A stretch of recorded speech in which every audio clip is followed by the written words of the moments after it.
नमस्कार दोस्तों, स्वागत है आपका अपने YouTube चैनल पर। तो चलिए शुरू करते हैं।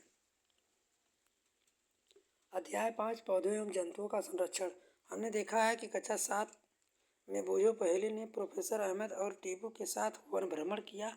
वह अपने सहपाठियों के साथ अपने अनुभव बांटने के लिए बहुत उत्सुक थे। कक्षा में दूसरे सहपाठी भी अपने अपने अनुभव बांटने के लिए अत्यंत उत्सुक थे, क्योंकि उन्होंने कुछ भरतपुर अभ्यारण्य भ्रमण करने गए थे, कुछ ने काजीरंगा राष्ट्रीय उद्यान, लोकचाऊ वन्य जंतु अभ्यारण्य तथा ग्रेट निकोबार बायोस्फीयर रिजर्व, बाघ संरक्षित क्षेत्र में इत्यादि बारे में सुना।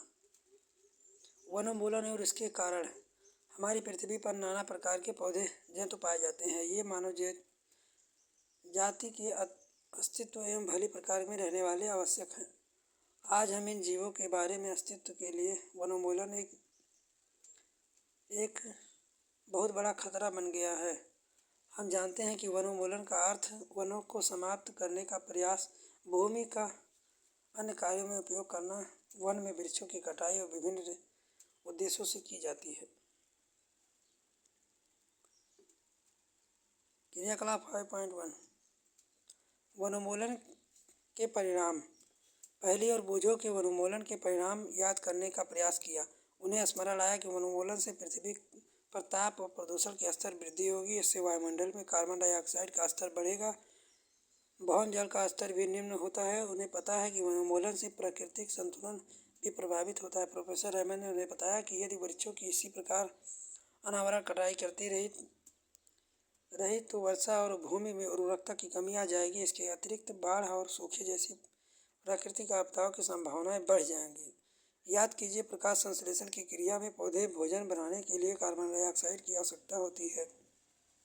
कम वृक्षों का अर्थ कार्बन डाइऑक्साइड के उपयोग में कमी आना, जिससे वायुमंडल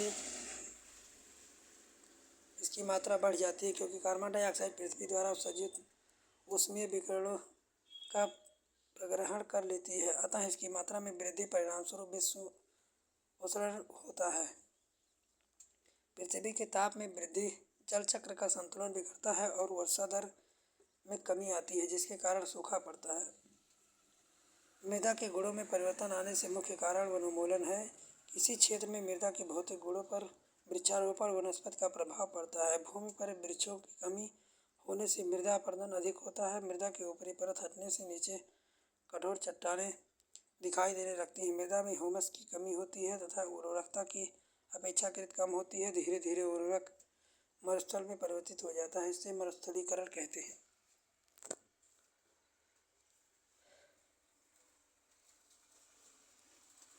वनोन्मूलन से मृदा की जलधारा समानता तथा भूमि की ऊपरी सतह से जल नीचे की ओर अंतःस्राव पर विस्तृत प्रभाव पड़ता है, जिसके परिणामस्वरूप बाढ़ आती है। मृदा के अन्य गुण जैसे पोषक तत्व गठन इत्यादि वनोन्मूलन का कारण बनती हैं। हमने अध्याय 7 में पढ़ा है कि वनों में हमें अनेक प्रकार के उत्पाद प्राप्त होते हैं। इन उत्पादकों की सूची बनाइए। यदि हम वृक्षों की निरंतर कटाई करते रहेंगे तो हमें इन उत्पादकों की कमी का सामना करना पड़ेगा। वन एवं वन्य प्राणियों का संरक्षण। वनोन्मूलन के प्रभाव जानने के पश्चात पहेली बोझो चिंतित थे कि प्रोफेसर अहमद के पास गए। उन्होंने पूछा कि वन एवं वन्य प्राणियों को किस प्रकार बचाया जा सकता है।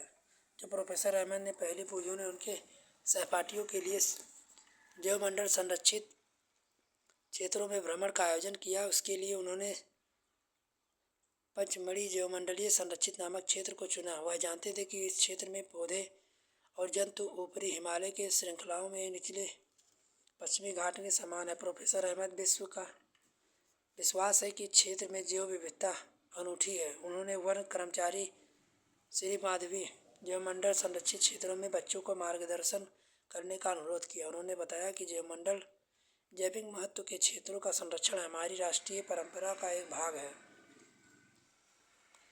माधवी जी ने बच्चों को समझाया कि हमारे व्यक्तिगत प्रयासों से समाज में प्रयासों में अतिरिक्त सरकारी एजेंसियां भी वनों एवं जंतुओं के सुरक्षा हेतु कार्यरत है। सरकार उनकी रक्षा और संरक्षण हेतु नियम विधियां और नीतियां बनाती है। वन अभ्यारण्य, राष्ट्रीय उद्यान, जैवमंडल संरक्षित क्षेत्र इत्यादि पौधे और जंतुओं के लिए संरक्षित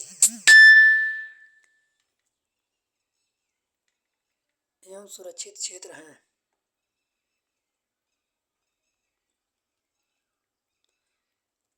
जैवमंडल आरक्षण।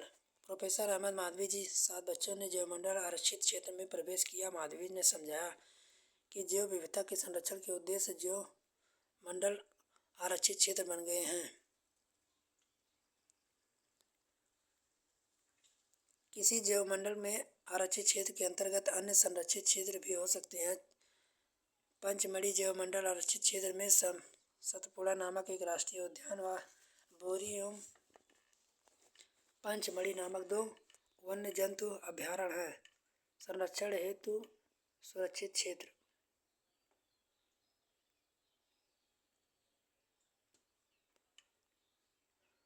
क्रियाकलाप 5.4 अपने क्षेत्रों में जैव विविधता के विक्षोभित करने वाले कारकों की सूची बनाइए। इनमें से कुछ क्रियाकलाप अनजाने में ही जैव विविधता में विक्षोभ उत्पन्न करते हैं। मनुष्य की इन गलतियों की सूची बनाइए। इन्हें कैसे रोका जा सकता है? अपनी कक्षा में इसकी चर्चा कीजिए। इसकी संक्षिप्त रिपोर्ट अपनी क्लास कॉपी में नोट कीजिए। पौधे, पेड़ पौधे, जंतु, जीव जंतु। बच्चों ने भ्रमण करते हुए जैवमंडल आरक्षित क्षेत्र में हरियाली संपदा से प्रशंसा की। वह लंबे समय संगोल के वृक्षों व अन्य प्राणियों को देखकर प्रसन्न थे। पैरी ने अचानक खरगोश देखा। उसने पकड़ने का प्रयास किया। वह पीछे दौड़ने लगी। प्रोफेसर अहमद ने रोका। उन्होंने समझाया कि जंतु अपने आवास में प्रसन्न रहते हैं, उनको परेशान नहीं करना चाहिए। माधवी ने समझाया कि जंतु एक पौधे एवं क्षेत्र विशेष में पाए जाते हैं। किसी विशेष क्षेत्र में पाए जाने वाले पेड़ पौधे उस क्षेत्र के वनस्पति जात एवं जंतु जीव जंतु प्राणी जात कहलाते हैं।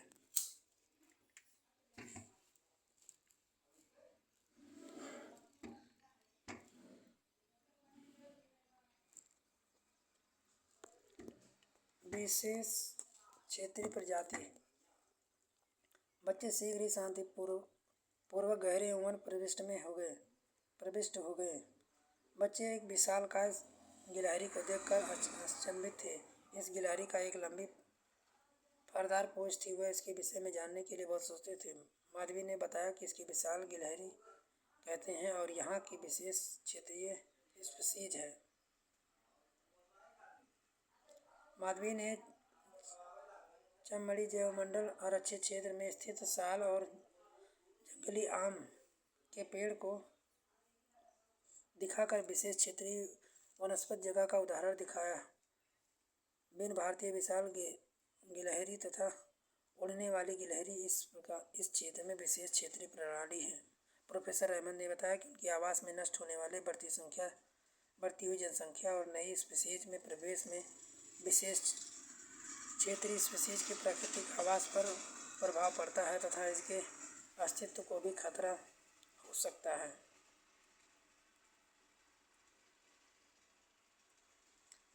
वन्य प्राणी अभयारण्य। शीघ्र ही पहेली ने बोर्ड को देखा जिसमें लिखा हुआ था चमड़ी प्रणाली अभयारण्य। प्रोफेसर अहमद ने बताया कि संरक्षित वनों की तरह कुछ ऐसे क्षेत्र हैं जहां वन्य प्राणी जंतु सुरक्षित एवं संरक्षित रहते हैं। इन्हें वन्य प्राणी अभयारण्य कहते हैं। माधवी पुनः बताते हुए, अभयारण्य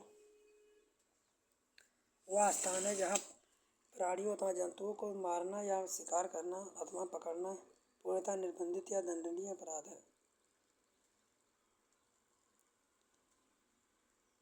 क्रियाकलाप 5.7 चिड़ियाघर। प्राणी उद्यान पर भ्रमण कीजिए। वहाँ प्राणियों को किन परिस्थितियों में रखा जाता है, परीक्षण कीजिए।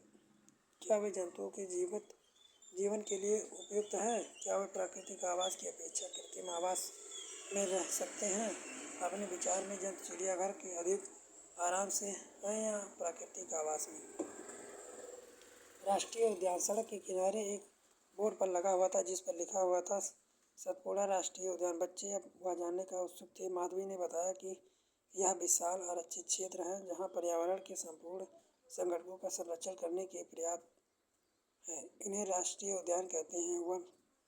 वनस्पति जात, प्राणी जात, दृश्य भूमि तथा ऐतिहासिक वस्तुओं का संरक्षण करते हुए सतपुड़ा राष्ट्रीय उद्यान भारत का प्रथम आरक्षित वन है। सर्वोत्तम किस्म की टीक शाखाएं इस वन में मिलती हैं। जैसे बच्चे आगे बढ़ते गए उन्हें बोर्ड दिखा जिस पर लिखा हुआ था सतपुड़ा बाघ आरक्षित क्षेत्र। माधवी ने बताया, हमारी सरकार ने बाघों के लिए संरक्षण हेतु प्रोजेक्ट टाइगर अथवा बाघ परियोजना लागू किया है। इस परियोजना का उद्देश्य अपने देश में बाघों की उत्तरजीविता एवं संवर्धन करना था। बाघ 5.4 उन स्पीशीज में से एक है जो धीरे धीरे हमारे वनों से विलुप्त होते जा रहे हैं, परंतु सतपुड़ा आरक्षित क्षेत्र में बाघों की संख्या में वृद्धि हो रही है। अतः संरक्षण का अनूठा उदाहरण है। किसी शेर, हाथी, जंगल भैंस, बारहसिंगा भी सतपुड़ा राष्ट्रीय उद्यान में पाए जाते हैं।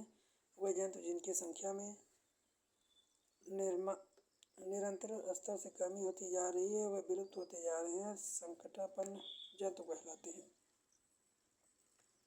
बोझों को डायनासोर के विषय में याद दिलाया गया, जो लाखों वर्ष पूर्व विलुप्त हो चुके हैं। कुछ जीवों के प्राकृतिक आवास में व्यवधान होने के कारण अस्तित्व में खतरा पैदा हो गया है। प्रोफेसर अहमद ने बताया कि पौधों को जंतुओं के संरक्षण के उद्देश्य से सभी राष्ट्रीय उद्यानों में कड़े नियम लागू किए जाते हैं। मानवीय गतिविधियों जैसे चराना, अवैध शिकार, जानवरों को पकड़ना या मारना, जानवर जलावन, पौधों की लकड़ियाँ, औषधीय पौधों को एकत्र करना स्वीकार्य नहीं है।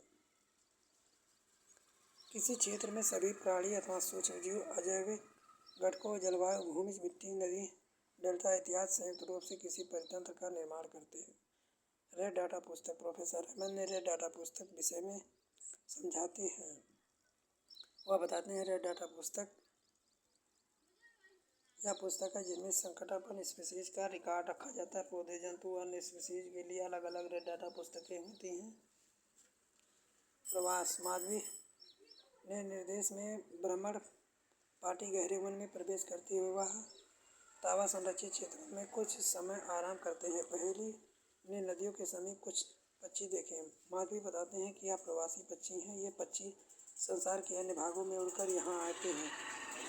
जलवायु में परिवर्तन के कारण प्रवासी पक्षी प्रत्येक वर्ष सुदूर क्षेत्रों में एक निश्चित समय तक उड़कर आते हैं। वहाँ यहाँ अंडे देने के लिए आते हैं, क्योंकि उन्हें मूल आवास में बहुत अधिक शीत के कारण वह स्थान पर समय जीवन यापन हेतु अनुकूलन नहीं होता है। ऐसे पक्षी जो उड़कर सुदूर क्षेत्रों में लंबी यात्रा करते हैं प्रवासी पक्षी कहलाते हैं। कागज का पुनः चक्रण। प्रोफेसर अहमद का ध्यान वनोन्मूलन के एक और कारण की ओर आकर्षित होता है। उन्होंने बताते हुए, 1 टन कागज प्राप्त करने के लिए पूर्वरेपण विकसित 17 वृक्षों को काटा जाता है। अतः हमें कागज का बचत करनी चाहिए। प्रोफेसर अहमद यह भी बताते हैं कि उपयोग के लिए कागज 5 से 7 बार पुनः चक्रण किया जा सकता है। यदि कोई छात्र दिन में मात्र 1 कागज बचत करता है तो हम 1 वर्ष के लिए अनेक वृक्ष बचा सकते हैं। हमें कागज की बचत करनी चाहिए, इसका पुनः उपयोग के लिए पुनः चक्रण करना चाहिए। इसके द्वारा हम न केवल वृक्षों को बचाएंगे वरन कागज उत्पादन के उपयोग में आने वाले जल एवं ऊर्जा की बचत भी कर सकते हैं।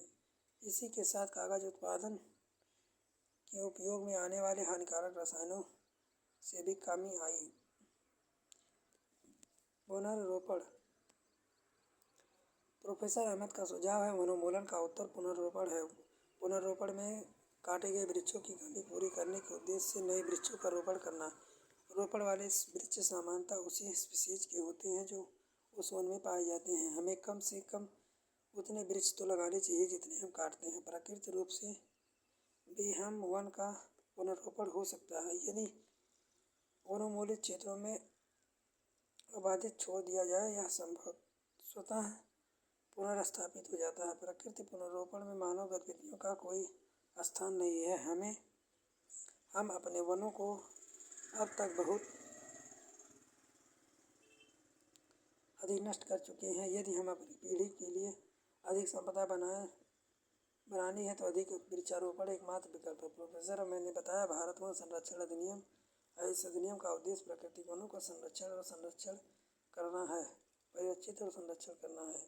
साथ ही ऐसे उपाय भी करना जिनसे वन और उनके समीप रहने वाले लोगों को आधारभूत आवश्यकताओं की पूर्ति हो सके। कुछ समय विश्राम करने के पश्चात माधवी जी ने बच्चों को वापस ले चलने को कहा, क्योंकि सूर्यास्त के समय वन में रुकना ठीक नहीं है। वापस आने के बाद प्रोफेसर अहमद बच्चों ने क्लासपूर्वक अनुभव के लिए माधवी जी का आभार व्यक्त किया। प्रमुख सब जैव विविधता, जैव मंडल आरक्षण, संरक्षण, वनोन्मूलन, मरुस्थलीकरण, परितंत्र संकटापन्न स्पीशीज, विशेष क्षेत्रीय स्पीशीज, लुप्त प्राणी जात, वनस्पति जात, प्राणी, प्रवासी पक्षी, राष्ट्रीय उद्यान, डाटा पुस्तक, पुनर्रोपण, अभ्यारण्य। आपने क्या सीखा? अभ्यास।